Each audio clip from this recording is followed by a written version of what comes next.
Welcome to Week 2's intro, NCTA 2020 Beyond Stereotypes optional video.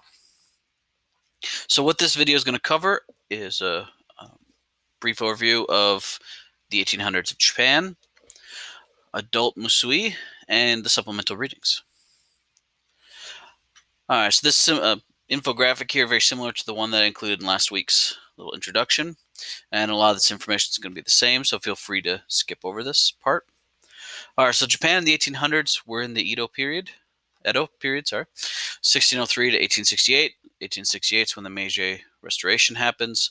So we've got this time period of economic growth. We're going to have a long period of peace, which is part of the reason why we have such economic growth, at least for some. A lot of the peasants really stay poor peasants. They don't see much change, but you're going to see economic growth for the merchants, the craftsmen, the daimyo, the shogun. So we are going to have kind of a strict social order-ish. So the samurai are kind of moving up because during the 1800s, they're becoming low-level government officials, which at one point in time, they really weren't allowed to do that. We have the craftsmen, the merchants with all their money, kind of getting into places where previously they hadn't been able to get into. So the strict social order, but it's not as strict as it used to be. A lot of focus on arts and leisure. You're going to see that a lot in Musui's story. A lot of focus on that. And you will see some class expectations. Here's how you should behave. Musui gets into a lot of trouble because he doesn't follow the norms of class expectation. Gets locked in a cage, as you saw. Actually happens to him twice in his life. All sorts of different things go on because of that. So you will see some of the norms that you recognize from stereotypical views of Japan. They are frequently still present, but they're not. The fact that Musui isn't as scandalous as you might think possibly indicates that these norms weren't necessarily as strong a norms as we would believe they were. So when you're going through and you're reading this, pay close attention to just how not scandalous his actions are and what that could possibly mean for Japan at this time period and for samurai and other classes. All right, so you read about young Musui. Interesting character. Yep. All right. So adult Musui is very similar and somewhat different. So you've got his view of himself. He sees himself as this great sword master, mafia don, suave, sneaky mastermind, great warrior, and just this pretty much every positive thing you could think of. He sees himself as this manly man and the greatest at anything and everything. Then there's other people's view of him. You'll get to that.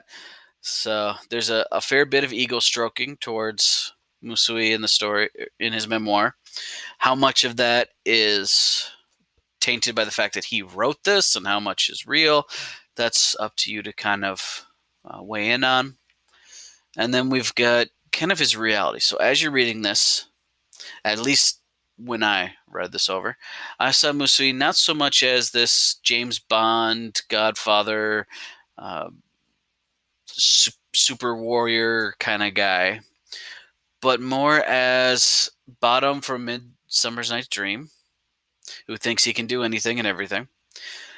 Kiefer Sutherland's character in Stand by Me, sorry, who, this big bully, low-level thug kind of a person. And if you've never seen Big Trouble, just hilarious movie, I think.